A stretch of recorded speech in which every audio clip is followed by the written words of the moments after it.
Bonjour à tous, c'est le pourquoi du comment qui vous emmène à Rome cette semaine. Parce que j'ai très envie de vous expliquer pourquoi les papes sont des grands blancs qui ont eu des chaussures rouges, pour faire un petit clin d'œil à Pierre Richard.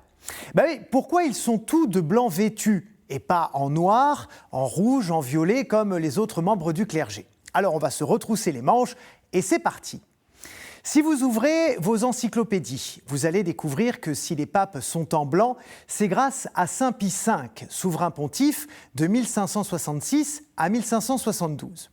Antonio Michele Ghiglieri, de son nom de baptême, est dominicain. Et quand il est élu pape, il choisit de rester fidèle à la spiritualité et aux valeurs de son ordre, qui est tout de blanc vêtu.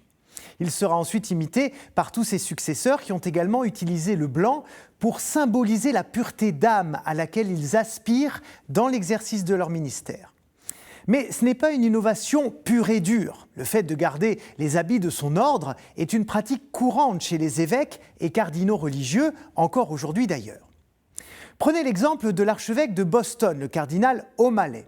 Il est capucin et il s'habille en rouge pour les grands rendez-vous de l'Église. Mais il porte le plus souvent sa robe marron.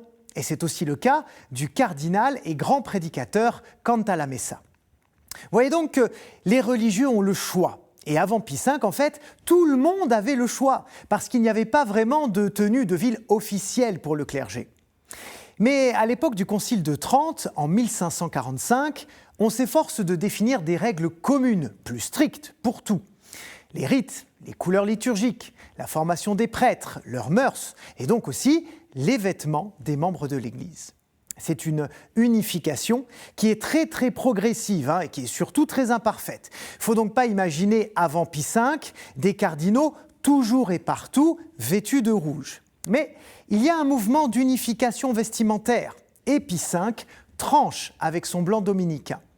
Et comme il se différencie, on comprend pourquoi ses successeurs ont choisi de faire de sa tenue blanche un signe distinctif du pape, parmi les autres cardinaux. Enfin, attention, parce que le rouge n'a pas disparu pour autant de l'habit pontifical.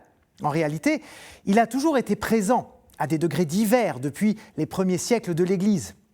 Un pourpre cardinalis, inspiré de la teinte qui était portée à la cour impériale de Byzance, mais qui est aussi symbolique du sang que Jésus a versé pour la multitude sur la croix, et celui des premiers martyrs aussi, qui ont donné leur vie au nom de leur foi.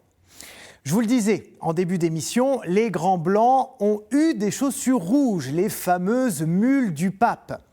En fait, aux alentours du XVIIe siècle, les souliers de nombreux prélats étaient assortis à leur tenue liturgique. S'ils célébraient en vert, par exemple, ils portaient des chaussures vertes. Une pratique qui a été abandonnée au fil du temps et dont on n'a conservé que la version rouge vif, assortie à la tenue de célébration des cardinaux, qui est devenue uniformément rouge, comme je vous l'expliquais tout à l'heure. Et si les papes portent des mules de cette couleur, c'est tout simplement pour se rappeler leur condition de cardinal, une façon de se remémorer l'engagement qu'ils ont pris auprès de l'Église et auprès des fidèles. Enfin, je dis les papes portent des mules rouges. C'est plus tout à fait vrai depuis mars 2013, puisque François, qui n'était pas un homme très protocolaire, il faut bien le dire, avait choisi de porter des chaussures noires par souci de sobriété. En tout cas, de votre côté, j'espère que vous avez trouvé chaussures à votre pied avec cette émission. Oui, c'est déjà fini. Merci à tous de nous avoir suivis. Je vous souhaite une très belle semaine. Ciao.